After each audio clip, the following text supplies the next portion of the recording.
Então, o poder totalitário, ele consiste justamente em dominar tudo, todo o mecanismo estatal. Mídia, cultura, arte, política, tudo é dominado. Tudo já é um mecanismo de dominação. Então, por exemplo, o totalitarismo, ele não é exclusivo de uma ideologia específica ou de um regime específico. Não. O totalitarismo é um aspecto de dominação. É um aspecto político. De dominação mesmo. Total. Totalitarismo. É uma ideia de... Eu vou ler isso. Nacionalismo extremado. Então, a pátria, né? A pátria mãe, o Reich, como dizia Hitler, né? O terceiro Reich. Por isso que ele usava a ideia do Reich. Porque a pátria alemã.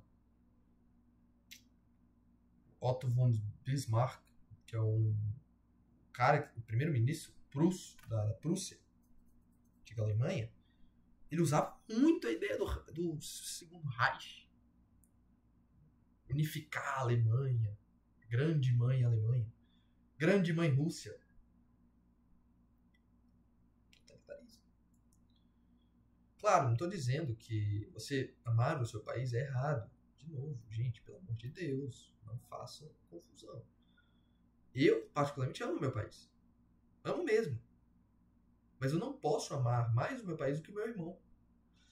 Rui Barbosa, eu já disse essa frase lá na sala com algumas pessoas. Mas Rui Barbosa, num livro chamado O Dever da A Imprensa e o Dever da Verdade, ele fala isso. Pátria cara, caro libertas, veritas caríssima. Então, a pátria me é muito cara. Me custa muito, me vale muito. Eu amo a minha pátria. Mas a liberdade vale mais. Então, se eu tiver que abandonar minha pátria para manter a minha liberdade, eu devo fazer. Só que a verdade vale mais que tudo. E aí, o que é verdade? Pelo menos na minha visão cristã, eu sou o caminho, a verdade e a vida, né? João 14,6. Então, o meu irmão, Cristo é a verdade. E Cristo, o que Cristo pede? Amar ao próximo como a ti mesmo. Então, eu não posso sacrificar o irmão. Não posso sacrificar o irmão. Não posso sacrificar... Isso aqui é opinião minha, tá? Eu não posso sacrificar o meu irmão. Eu não posso sacrificar os direitos do meu irmão em busca da grande mãe da pátria, não sei o que da onde. Certo? Veja, racismo, porque você está falando que a sua pátria é a mãe de todas, logo você começa a ter pensamentos racistas. Não, a minha pátria é melhor que a sua, logo eu sou melhor que você. Eu tenho pensamentos melhores que os seus. Eu sou mais bem desenvolvido que você. Arianismo. Perdão, arianismo. Eugenismo. Higienismo, que é a ideia de extinguir certos povos. Tem uma cena num filme chamado A Vida é Bela, do Roberto Benigni. Não já viu esse filme, é maravilhoso. Um dos meus filmes favoritos, top 10 provavelmente. E os caras estão na mesa discutindo sobre a possibilidade racional de se matarem velhos, idosos, com Alzheimer e tal, pelo simples fato de que eles não geram riqueza para o Estado. Eles geram gasto.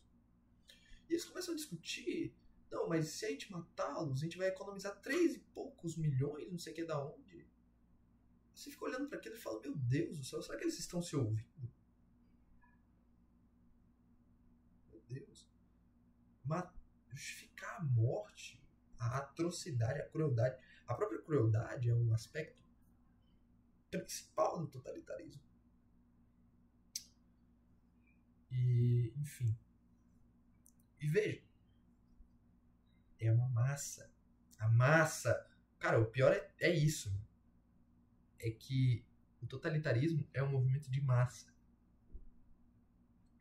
Então, Claro, não estou falando que a maioria, toda a Alemanha apoiava Hitler, pelo contrário, havia grupos de oposição.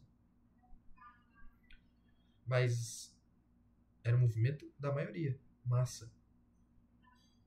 Era popular. Muito, por exemplo, pelo mecanismo do cinema, com Leni Riefenstahl, O Triunfo da Vontade. Tem outros autores também.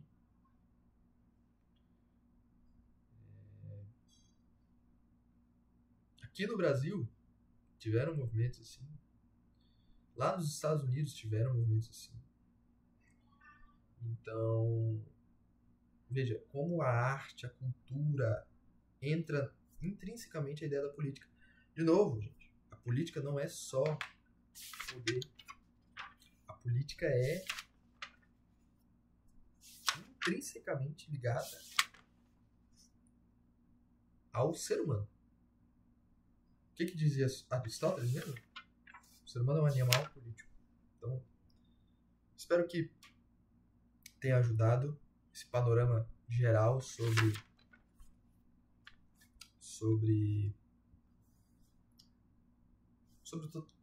os pensamentos filosóficos políticos, Maquiavel, Thomas Hobbes, Rousseau, Locke. Maquiavel trata de tirar essa ideia de religião e princípio moral com poder temporal. Então ele tira isso.